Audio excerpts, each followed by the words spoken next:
کسایی که خیلی سرشون شلوغه نیاز دارن که یه آلارمی بذارن واسه یه تایم کاری، یه برنامه هست به اسم یادآور. من خودم ازش استفاده میکنم، خیلی برنامه جالبیه. یعنی راحت میتونی بگه توی چه تاریخی چه ساعتی آلارم بذاری که یادآوریتون کنه.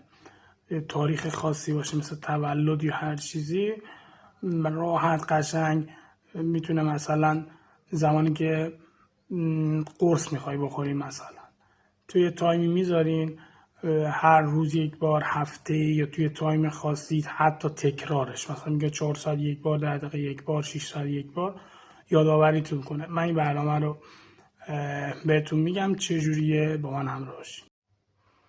این آیکون برنامه که مشخصه یادآور، توی بازارم میتونین دانلودش کنین.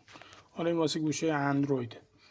این پایین سمت راست اینو میگیری یا یادآوری یا یادداشت میگه بنویس. مثلا عنوانش مثلا قسط میخوای پرداخت کنی، حالا شماره معکوس داره، تاریخ و زمان داره، خاموش کردن که خاموش کنی حالت یادداشت داره.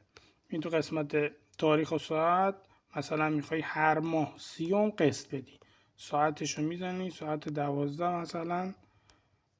تکرارش این خیلی باله، تکرار دلخواه داره، نمیخواد هر ماه هر سال. بعضی از برنامه تکرار دلخواه رو نداره، تو میتونی اینجا ساعتی انتخاب کنی، هر هفته، هر روز، هر ساعت. مثلا قرص میخوای بخوری میتونی بذاری هر مثلا 8 ساعت یک بار، یا حتی هفته، ماه.